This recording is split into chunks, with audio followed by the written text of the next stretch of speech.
Before I get into today's video, there's one thing I would like to say. Thanks, Kevin. Like, I mean, I understand sarcasm doesn't translate well over... Oh, fuck. Yep. You're doing it now. Oh, you fucking... Oh, my God. Okay. Yep. Go ahead. And now she's on my back. Oh, Jesus Christ. Okay. No water dragons will be harmed in the filming of this video. Where are you at? Okay. Oh, God. Okay. Move slowly. Oh, this is not going to end well. Okay, Milky. That's enough games. Daddy needs you to come back up here. Okay. Here's what we're going to do. I'm going to reach my hand behind here and hope you're down here somewhere. Oh, hey. Hey, you're on the back of my head. Okay. That's your body? It's okay. Ow, you motherfucker. You son of a bitch. Okay. Wait, stop it. Okay. You know that song, Gucci Flip Flops by Bad Baby? That's what you're gonna fucking be in a second. If you don't, I don't want to pull your tail. Chill. You were fucking sleeping. Okay. I'm gonna let you down. Ah, gotcha. Now what? Now what? Now you ruined it. Out here trying to show off in front of company. Chris Hansen here of Hansen vs. Predators to catch a predator and have a seat with Chris Hansen. Now I'm going to need all of you to have a seat right over there. There's something you need to know. You're watching Minority vs. Predator. Please like and subscribe. I'll be watching and listening. What's up, Milkshake Mafia? It's your boy Menno reporting to you semi-live here on the good old Minority vs. Predator channel here on the good old TubeU, and I hope you all have been staying well, healthy, and have been having a very happy holiday. So, today's predator, Steven, 31 years old, and let me just preface this by saying he is one of the most paranoid predators I have ever dealt with. I couldn't do this meet alone because I knew there was no way that I would actually be able to get him and have a one-on-one conversation or even get close to him. So, you know what your boy did? I had to Nick Fury it up. I assembled the Avengers, and you know what? We got a group of ragtag people, including my very own Decoy, which she was the only person that was able to get up close and personal with him for obvious reasons, since she's literally the face that runs this place. She is what keeps the lights on, and she is what keeps the world safe. Me, I'm just a middleman, literally. I am going to start to hop in this conversation. Hopefully she stays in one place. I don't know if she's sleeping or not. I can't tell. Unless she's plotting to jump off because she's very suicidal, just like her dad. Just remember, Daddy loves you. But if you shit on me for a third time, I will turn you into a pair of shoes, okay? Good. So, on his scout profile, his name is Steven Jones, 31 years old, from the Edison, New Jersey area. And it looks like he was or is a volunteer firefighter. So, Steven messages me, "Good morning, how are you? I'm Steven. It's my pleasure to meet you. To be honest, I like what I see, and I was hoping we can get to know each other. I got my own everything except a gorgeous woman such as you to enjoy life with. Would you mind if we talk for a bit?" Copy and paste game on 100. Says you and the younger. He says, "I'm into beauty and personalities. Are you younger than 18? And I said, "Yeah, I'll be 15 in a couple weeks." "Whoa, that's young. You into older guys? Why are you on here if you're only 15? And I just said, I like older guys, didn't offer him any kind of explanation. And he asked for my number, so boom, gave him my number. And then we're gonna move right on over to the text messages, and you'll see his flawed thinking. He says, "Hey, what's up? It's Steve from online." He says, "What's up?" I'm like, "Not much, just watching Netflix." He says, "At work, tired. I need a back massage. What are you watching?" So at this point, I'm like, okay, is this going to lead to, hey, you should give me a massage, and the massage turns into something more? Because we all know how this shit go. Come on, fellas. We know how this shit goes. So, of course, I completely disregard the whole back massage thing. I asked him what he did for work. He just says security. And then he asked, why does my decoy like older guys? I said, I don't know. Just something about them makes me like them more. He says, oh, more mature, I guess. And then he asked if my decoy's a virgin. And, of course, I tell him that she is. And then he asked if she's been with an older guy before. Well, like once, but we didn't do much of anything. He asked, what kind of things do you want to do? Just whatever gets me some experience, I guess. Steven says, what days can you go out? Aren't you scared of meeting someone online? And of course I say usually the weekends. What do you want to do? He says, I'm down for whatever you're comfortable with. Then I asked him where he lives. He says Old Bridge. Then he asked if he could get some pics. Just shot him a selfie of my decoy. And then he always asks to speak on the phone for obvious reasons, just to confirm that she is who she is. I can't necessarily have that happen at any point in time since I don't sound like a girl in real life. Unless there's a spider around, then you can forget about it. Then he says, want to get in the hot tub with me next weekend? I told him depends on my parents' work schedule. He says, okay, keep me posted. You sure messing around with me is something you want? And then he says, I don't think you'll be able to handle me. I'm big. And I said, oh, you're saying I can't handle the size of your pee-pee? He says, yes. Then I asked, so you want to do it in the hot tub? He says, nah, you'll need lube and you will bleed. I don't know if it will fit in your mouth either. What do you want? And I said, I guess whatever you want. Because at this rate, you know, it's been a while since I was like talking to predators at this point, so I was just like, oh wow, like nothing changes. Then he says, nah, tell me what you want. Be specific, I'll make it happen. What I want is for you to tell me what you want. I said, I don't know, I have no experience, so I don't know what I want. Whatever feels good, I guess. He says, I'm pretty sure you know what you want. What do you want to try? I know you've seen porn before. I said, I guess writing seems fun. He says, so how about this? Do some research on what you want or fantasies you at least want to try and then let me know. And then that's when I asked him what are some of his fantasies. And Steven's fantasies are threesomes, origin, anal, etc. Food, tied up. Okay, so like I'm just trying to figure out the food fantasy. Is it like some sexy shit where you like put whipped cream on people and you know you start looking up some whipped cream off of places, or do you just eat like dick-shaped foods? Like I don't know like what the food fantasy is all about, but I don't think I want to do any kind of research on that because I may end up in a place where I don't want to be on the internet. Then I asked, would I be the youngest person you did stuff with? He says, yes. I've never done anything like this before. To be honest, I don't even know why I'm talking about this. I gave you my number to explain to you how dangerous it is being so young, meeting people online. I figured if I scolded you about it, it'll just drive you to do it more, so I guess I'm keeping you close to keep you safe, if that makes sense. I can wait, it's not a problem. Like, are you well, obviously you're stupid, but Whiskey Tango Foxtrot, are you thinking? So you asked for my number to teach me how dangerous it is for a minor to meet someone, but you don't bring up that fact until after we already have a somewhat racy conversation. This is child grooming 101 because you could see when he says, I guess I'm keeping you close to keep you safe, if that makes sense. So he's trying to present himself as the protector, the father figure somewhat. I call this a gray area predator because you want to treat the minor like she's your own daughter in terms of keeping her safe and protecting her, but obviously it's not a father-daughter relationship because there is romantic intent at the end of it. So you can clearly see, you know, the kind of person that we're dealing with here. And I said, womp womp, you're no fun. He says, oh, you want fun? Want me to bend you over and lick your pussy from the back from your clit to your asshole? Trust me, I'm a lot of fun. That went 0 to 100, back to 0, back to 100 very quick. And I said, oh yeah? He says, you like that, don't you? When do you want it? I said, when do you want to give it to me? So we're gonna jump ahead to December 6th. I'm on my way to English class. He says, cool. He's going to sleep. He just got home from work. And he works overnights as security in New York. And right after that, he says, ugh, I hate Morningwood. And I asked him, what's that? He says, waking up with hard dick. What are you gonna do about it? He says, that's for you to figure out. That's when I replied, I've never had Morningwood myself, so I wouldn't know. So that's when he says, do you want this dick or no? So you don't want dick. Like, I don't get it.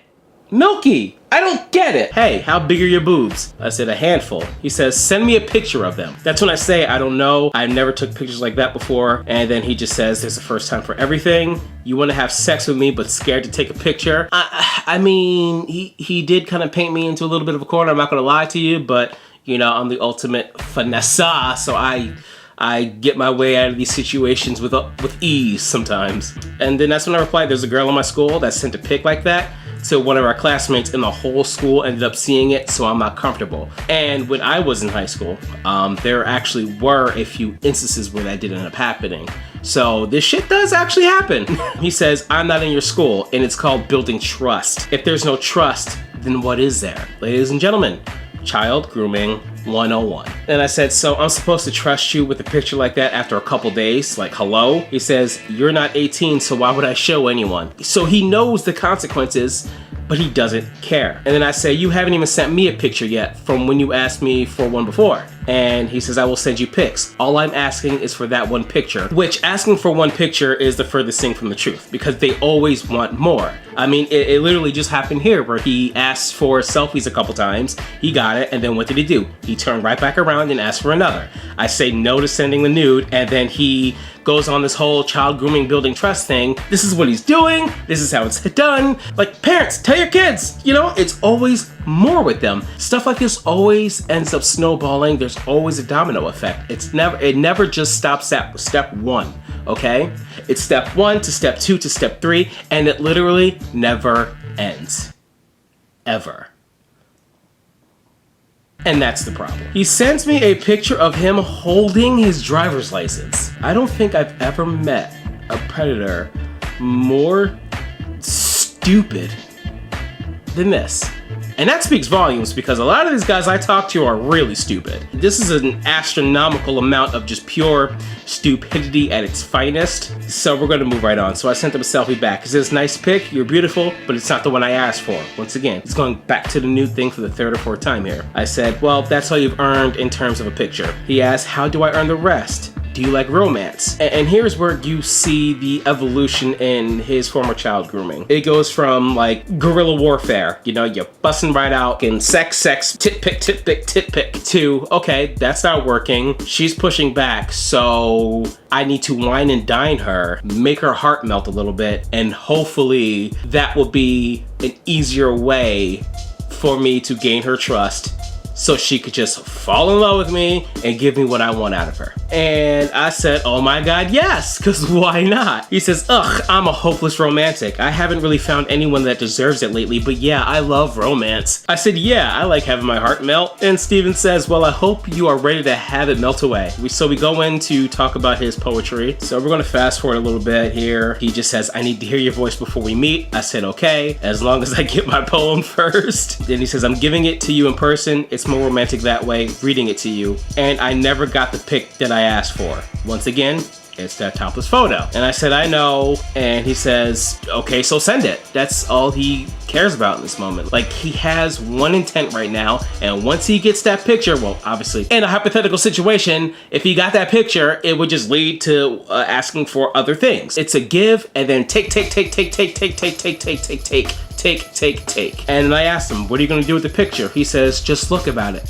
Think about you. Like, Steven, I don't even think God himself could help you. Like, if you fucking find God, he would literally reject you at the Golden Gates. And, you know, he says, you don't seem to be interested anymore. And I said, I still am. I just got scared about having to take that nude pic you kept asking for. So I'm bringing the fact that I'm feeling pressured. And he says, it's fine. I was just seeing what you would do. Speak your mind. Don't let anyone push you to do what you don't want to do.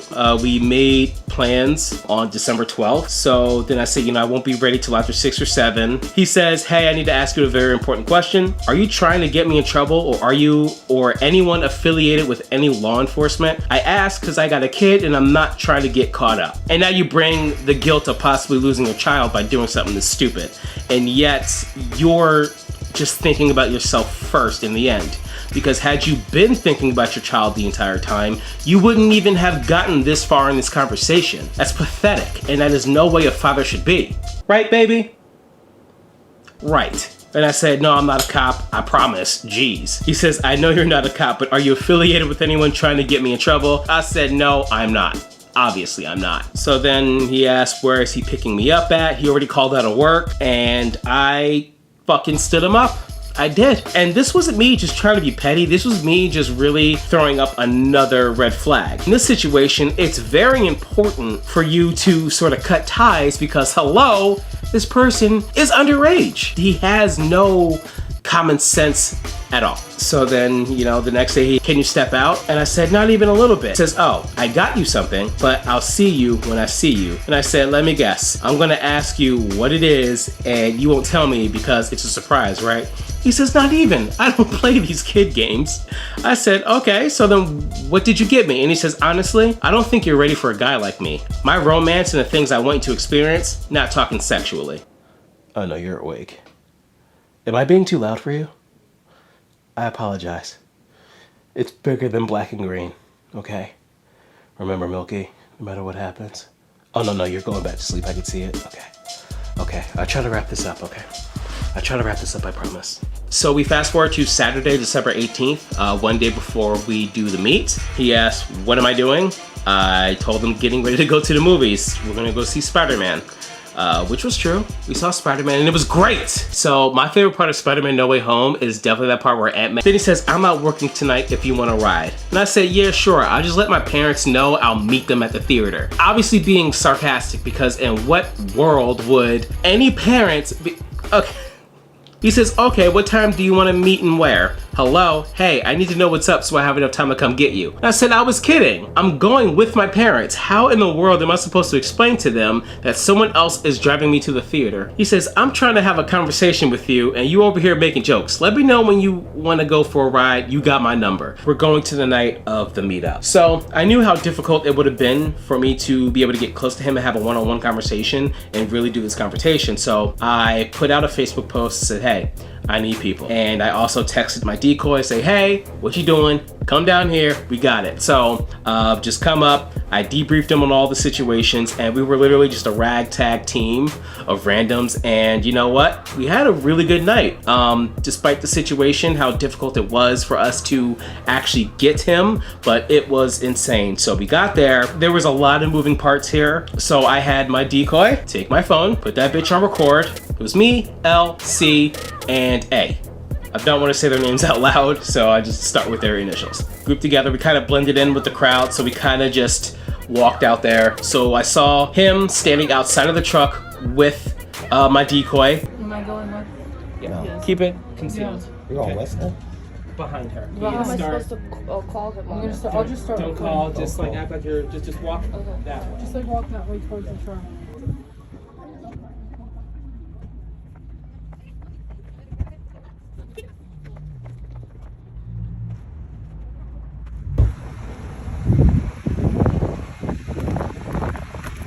Steve?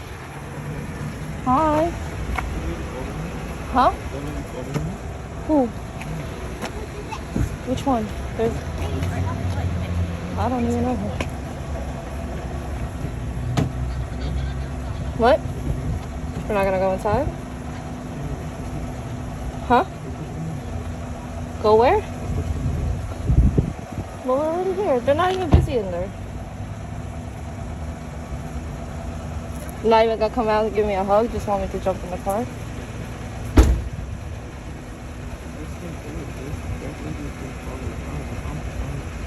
I don't even know her. I don't know who that is. I got dropped off over there.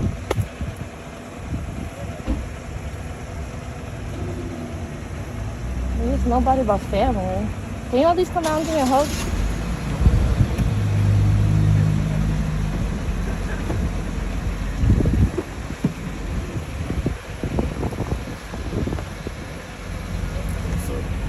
Damn, you are tall. Hi, how are you? Alright. It's cold out here. I know, you're warm. Is it soft? I didn't really put nothing much in it. It is soft though. Let it give me the grips. Alright, so you want to go then? Huh? You want to go to the mall then, or you want to come over here?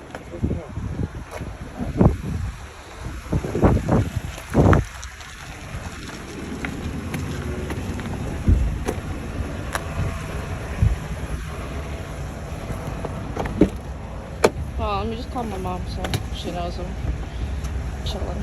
I got some. And I see him talk to her real quick, look around. Talk to her real quick, look around. There was a point in time where we would have been able to loop back around and, you know, sort of come up to him from the other side of his truck when his back was turned. But at that point in time, by the time we made the loop around, that's where we saw my decoy open that side of the, go to the passenger side and open up the door, and it was up. So then after that tidbit, I don't know what happened. He just kind of drove off. And when he did, I didn't see my decoy, so my heart dropped. And call me an asshole, but you can't blame me. When I saw him drive off and I didn't see her, the one thing I thought about was, God damn it, she's got my phone with him. Because, you know, I lost my phone from the prosecutor's office like a year and a half ago, so I haven't gotten it back. So of course, I'm not trying to lose my precious phone again. But obviously I do care about the well-being of my decoy. thought you left in his car, girl. He just left? I was worried. No, I thought you left. I don't know where he's at.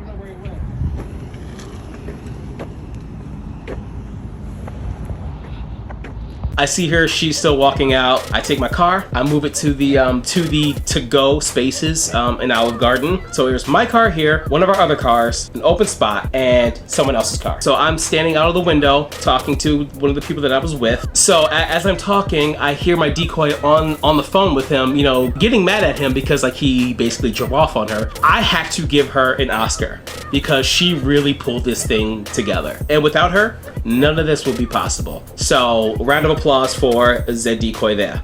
And the things that she was saying to him to get him to park the truck were fucking genius. She was going off. It was amazing. So he backs into the spot and he was in between our cars. So in that moment, they're talking a little bit. I'm like, all right, cool. Say, hey, fuck it. It's the weekend. Let's go back in, you know, go to the bar. Let's get drunk, you know. Just to try and blend in a little bit and give us a reason to walk as a group back in there. Thinking about it, yeah. Yeah, I don't know. We gotta look up times if you wanna come. I know, but it's getting kind of late though for that. Yeah. I don't know. I mean, we go to Marquee. Well, we did drinks already, right? Yeah. I can go for another round. Another 100 drinks? Yeah. Fuck it. We only live once. Let's go. Fuck it. Let's get drunk. Okay.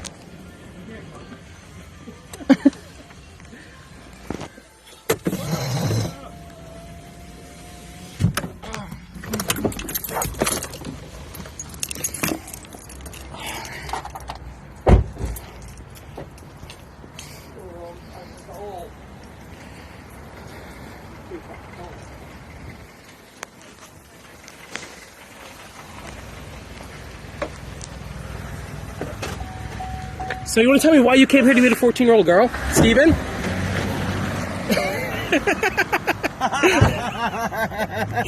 Steven? And that was it. So after that, we went to the Fridays. I bought everyone a round of drinks. It was a good time. The more I do this, the harder it is to have a good conscience about everything. Because I do realize there's a large domino effect, which I'm not. That's why I give so much respect to the people that do this. You know, the other predator catchers that do this shit every day of the week, catching people every other day, doing this. I don't know if it ever weighs on your conscience, but I'm thinking about these guys as families all the time. And if these predators thought about their family the way I did, they wouldn't be in the situation. Because I've said this before, a lot of these guys are head of household, you know what I mean? You know, something like this comes out, the entire financial structure in this household is turned upside down. And that's it. You know, and now I'm affecting, you know, the wife, the kids, you know? That shit definitely weighs on me a lot. And that's why I kind of don't do this as much anymore. It's because of that. Maybe I'm not right for this. I just want to do the right thing, but unfortunately, stuff like this always comes with the consequence for the people that are around these guys. And a lot of you may not want to hear it, but I do apologize for the sheer stupidity of your husband, of your cousin, your brother, your dad, you know? I get it. Look at me like the bad guy. It's easy to, because in this case, the minor isn't real, but please don't forget the fact that all the way up until this very point here, or all the way up to the point where I walk up and see them, they thought they were talking to a real child. Don't forget that, please. And just whatever happens, just don't key my car or some shit. I don't know. But yeah, so Mafia, if you know this individual, no death threats, harassments, witch hunting, none of that. Don't bombard their friends or family because they cannot control the actions of this individual. And please make sure to give the video a thumbs up. Make sure to share the video, because without the shares, I am literally nothing. I mean, I'm still nothing, but I'll be a little less of nothing the more shares is get, I guess. And make sure you tell a friend, to tell a friend, to tell a friend, to tell a friend, to tell a friend, to tell a friend to subscribe. I'm gonna say right now, you did great tonight. Okay? Okay, this is my decoy. She's fantastic. Okay? She is A1. No one else can have her. Okay? As a decoy, obviously. Got any words for the mafia? No. Stay golden. Fucking outsiders, really? So, get the fuck out of my go. Get the fuck out of my car. Get the fuck out of here. Leave. And hey, do something with her. Do something with her. Bye, Milkshake Mafia. See you on the catch up. I love it. Make sure you leave a like, subscribe, and share. And I will see y'all very, very soon. I promise. I can feel my pain again. Wish this would just stay away. I do what I can to get by. Everything is a-okay, and that's just what I'll always say. I'm just gonna sit